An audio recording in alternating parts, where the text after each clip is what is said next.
వివాహం పట్ల పెంచుకునే ఆశ ఇక నాకంటే దుర్లభతం అని తెలుస్తుంది. అటువంటి దుర్బలతరం అంటే ఇంకా బలహీనత నాకన్నా ఎక్కువ వాళ్ళకే అనిపిస్తుంది, నేనే మేలేమో అనిపిస్తుంది. అంటే ఆశ అనేటువంటిది ఈ ఉదాహరణలంతా చెప్పుకొని వెళుతున్నారు. ఆ విప్రుడి మాటలు విని ఆ రాజు తన అంతఃపుర కాంతులతో సహా అతని పాదాలను శిరస్సుతో తాకి సాగిలిపడ్డాడు. అంటే పూర్వందంతా జ్ఞాపకం వచ్చినట్టుంది. అప్పుడు రాజు ఇలా అన్నాడు, దేవా అనుగ్రహించండి, నా కొడుకును కలుసుకోవాలని కోరికగా ఉంది. ద్విజోత్తమ, ఇప్పుడు మీరు నాతో చెప్పినదంతా సత్యమే అన్నాడు. అప్పుడు ధర్మపరాయణులు శ్రేష్ఠుడు భగవంతుడైనటువంటి తను మహర్షి నవ్వి తన తపస్సు చేత శాస్త్రజ్ఞాన ప్రభావం చేత ఆ రాజుగారి కొడుకును వెంటనే అక్కడికి రప్పించాడు. రాజును ధర్మపారాయణంలో శ్రేష్ఠుడైనటువంటి ఆ ముని తన ధర్మస్వరూపాన్ని అతనికి చూపించాడు. అంటే ఆ రాజుకు చూపించాడు తనది, రాజుది ఏం తప్పు అని చెప్పాడు.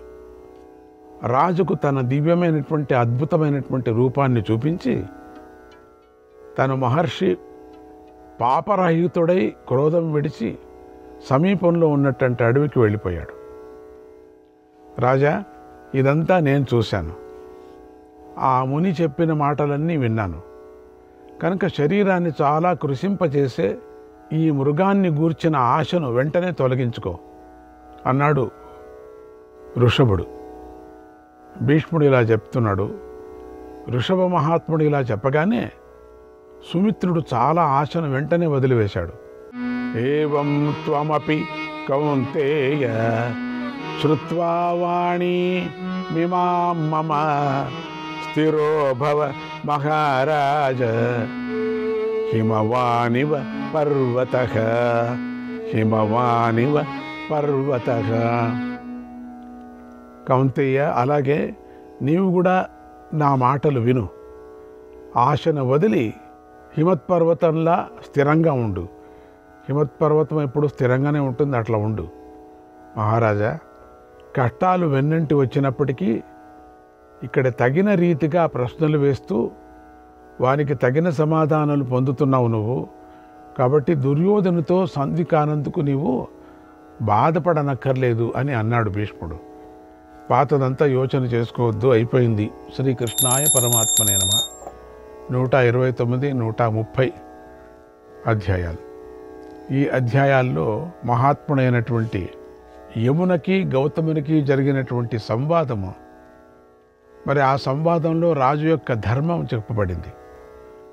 ఇప్పుడు మనం తెలుసుకోవడానికి ప్రయత్నం చేస్తాం. మాతాపితరుల రుణాన్ని ఏం చేసి తీర్చుకోగలం? అది చాలా విశేషంగా అందరికీ కావలసినటువంటిది. మానవుడు దుర్లభమైనటువంటి పవిత్ర లోకాలను ఎలా పొందగలడు అని గౌతముడు అడిగాడు. యముడు ఇలా చెప్తున్నాడు.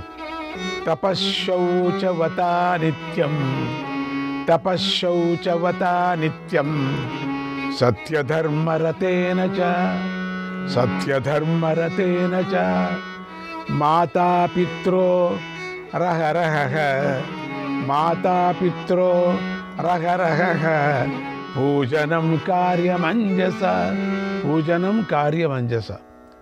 నిత్యము తపస్సు చేయాలి, శౌచం పాటించాలి, సత్యధర్మాలు యందు ప్రీతి కలిగి ఉండాలి, తల్లిదండ్రులను నిరంతరం పూజించాలి, తగిన దక్షిణలిచ్చి అనేక అశ్వమేధ యాగాలు చేయాలి. దాని వలన మానవుడు అద్భుతంగా కనిపించే లోకాలను పొందుతాడని యముడు చెప్పాడు. తర్వాత ధర్మరాజు భీష్ముడిని ఇలా అడుగుతున్నాడు. ఓ భారత, మిత్రులు తగ్గిపోయి శత్రువులు అధికమై కోశాగారం క్షీణించిపోయి బలహీనుడైన రాజుగతి ఏమిటి? శత్రుసేనల మీద దాడి చేసి తనకంటే బలవంతుడైన రాజుతో విరోధం సంభవించిన రాజు ఏం చేయాలి?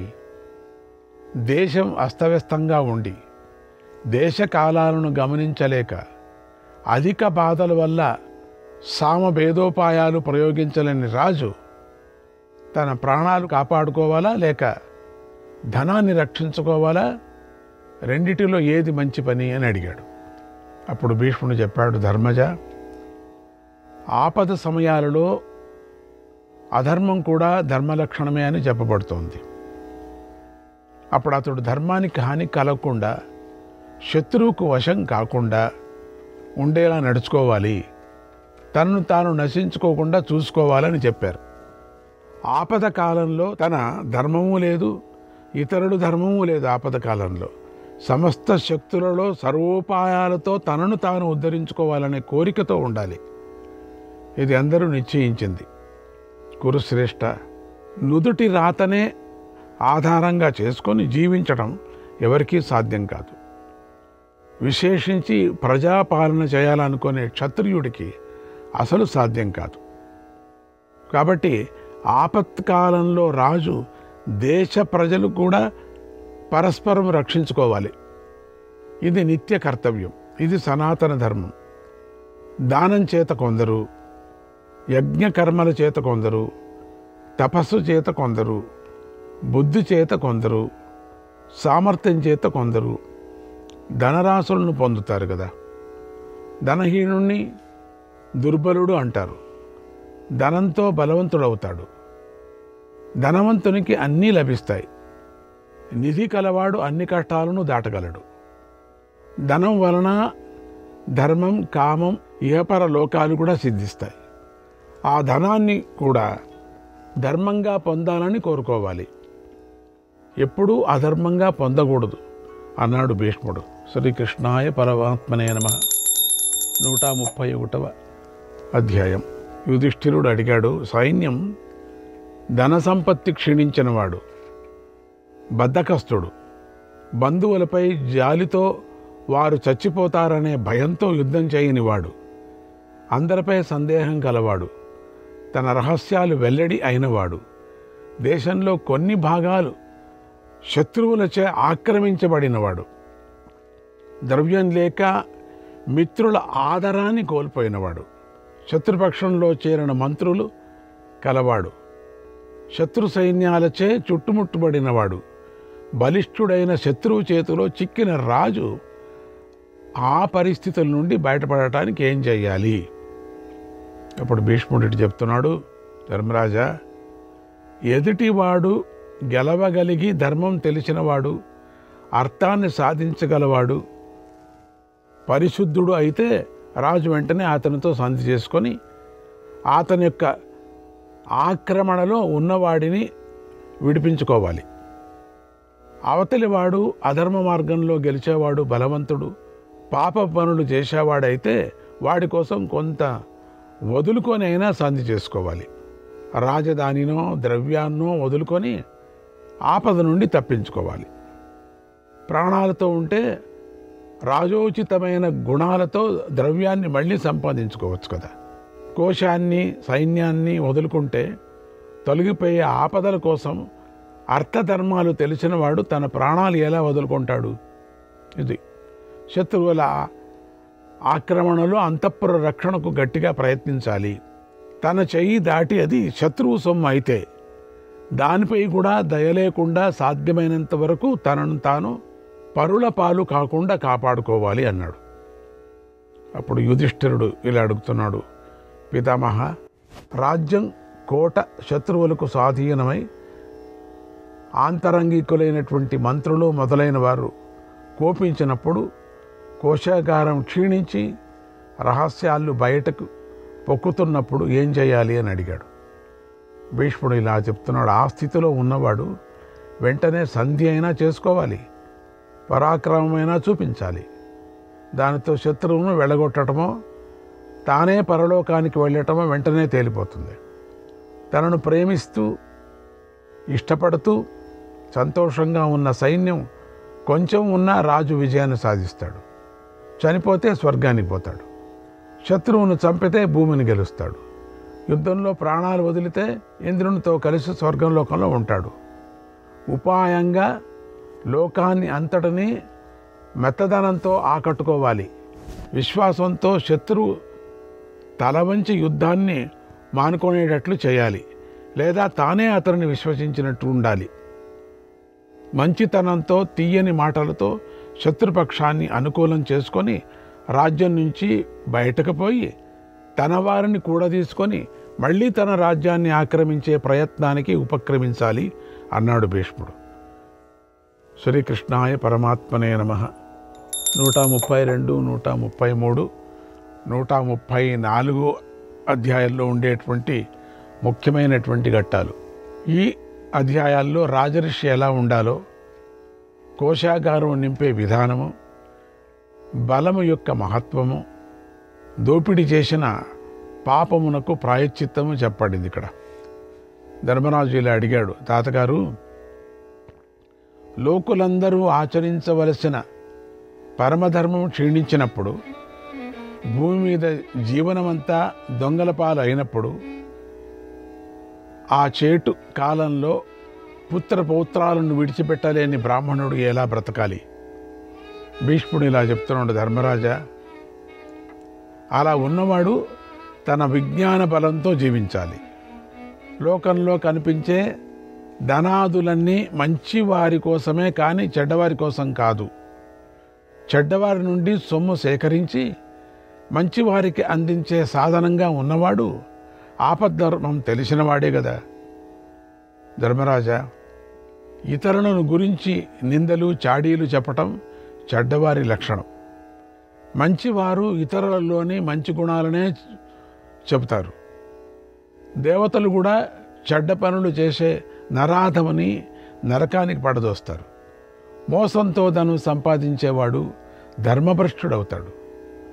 వేద విహితం, స్మృతి సమ్మతం, సజ్జన సేవితం, తనకు ప్రియమైనదనేటువంటి 4 గుణాలతో కూడినటువంటి ధర్మాన్ని చెప్పేవాడే ధర్మవేత్త.